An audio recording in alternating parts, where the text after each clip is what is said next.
simulation data, then I move on to the results and conclusions, and finally cover some of the work we hope to do in the future. Background. So, one of the pertinent questions is, how does wind power affect emissions? There have been a few studies over the past few years that show vastly different results. One of the studies that came out from Medtech in Colorado said that wind actually increases nitrous oxide and sulfur dioxide emissions. Another study said, by Castleton and App, said wind and solar can increase nitrous oxide emissions. Deborah Liu et al. At Engel claimed that increased ramping and startups resulting from wind power have little effect on emissions in Colorado. And a study conducted by Tripp in England covering backup generators to provide backup for wind power by using coal and gas generators said that these generators actually require and produce little emissions. How do we hope to resolve the controversy? It's important to understand the reasons why wind power might actually increase emissions. And there are 3 points. The first is increased ramping, increased startups, and partial load operation. By partial load operation, we mean generators not operating at full capacity. And these are pertinent to fuel-fired generators. Our approach involves estimating the emission impacts of wind power and incorporating the emission impacts of these 3 factors in our emissions functions. So our emissions functions account for startups and ramping. In addition, they capture the non-linearity in terms of the generator output. And we captured that in the next, I'll show you that in the next slide. ERCOT simulated a year with 2 different scenarios. The first was 11,000 megawatts of wind capacity, and the second was 18,000 megawatts of wind capacity. We created our emissions functions and applied them to these simulations. We were able to produce accurate emissions predictions and compare the results between 2 scenarios. So on the first line, in our equation, you can see the non-linearity. We have a quadratic term, and then we have 3 terms here that are of interest: up ramp, down ramp, and startup. In addition, you notice the summation term. All these 3 summation terms basically represent different lags. Now, by lags, you mean that the effect of these events on the generator, in terms of the emissions it produces, may last beyond just the previous hour, or beyond just the next hour. It will last for several hours. So one of the things we have to do is figure out how long do these effects last. In addition, we use an autoregression and moving average term in order to capture dynamic time processes. We were able to create an emission function using data from the EPA, the Continuous Emission Monitoring System, which is available for every hour for the entire year. How do we select the number of lags that make sense for each particular type of emission and generator? So this is the procedure we follow. First, we ran the autoregressive and moving average regression for every generator in the data set. Initially, we chose a large number of lags. We kept track of how many lags are significant for each generator and emission type. At the end of the regression, we examined the results and figured out how many lags were needed to accurately predict emissions. Finally, we reran regressions with the chosen number of lags. A little bit about simulation data that we obtained. ERCOT simulated the hourly operation of the system for a year using ProMod. This simulation was based on the load seen in 2012, but also based on the 2016 transmission system, which could account for additional wind-oriented expansions.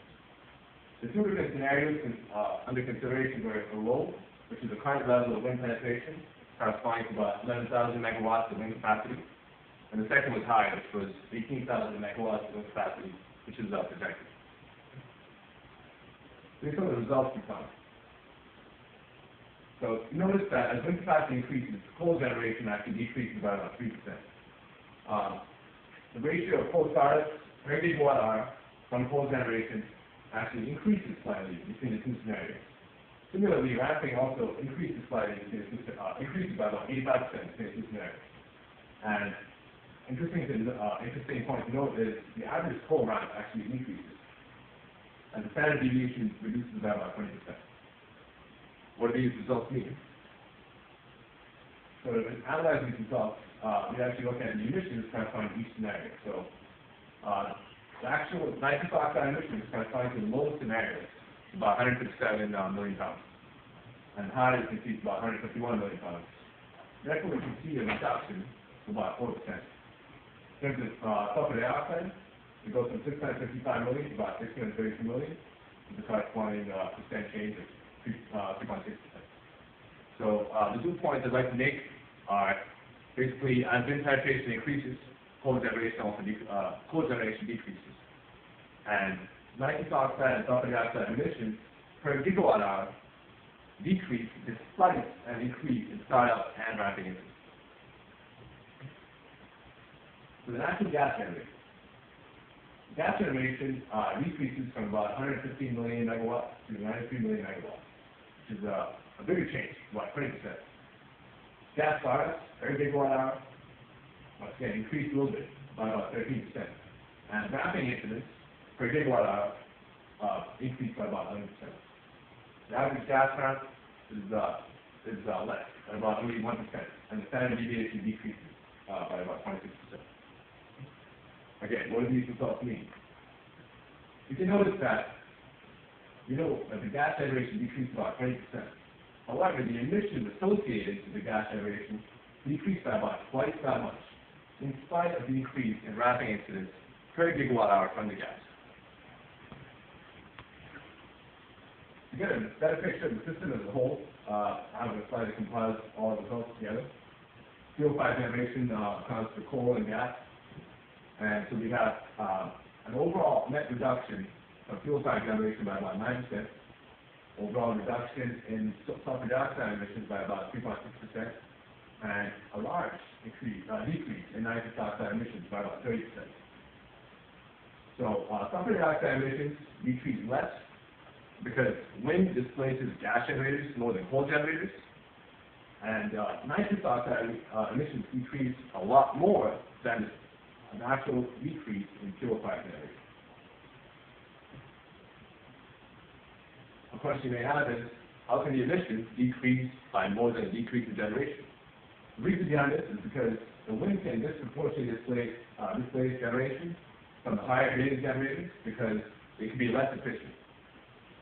Also, for steam units, partial load operation can actually decrease the emission rates per megawatt hour. In conclusion, the increase in wind penetration does increase the number of startup and ramping incidents per gigawatt hour. However, for both coal and gas, emissions decrease more than generation.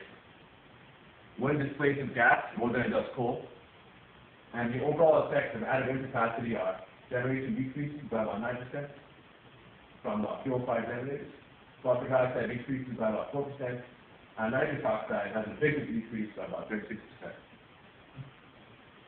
In the future, we hope to expand our research in the following directions. The first is to estimate CO2 emission functions. The second is to estimate emissions functions and emission effects of wind power and NYXL. And finally, make our estimated emission functions publicly available. For intelligence, special thank you to ERCOT, especially Doug Murray and Janelle Tadheiser for the simulation results that we've been able to use in the study. National Science Foundation, the DOE, and the New York Independent System Operator for funding a portfolio of our research that was presented here. Thank you. Thank you very much. We'll still have about 15 minutes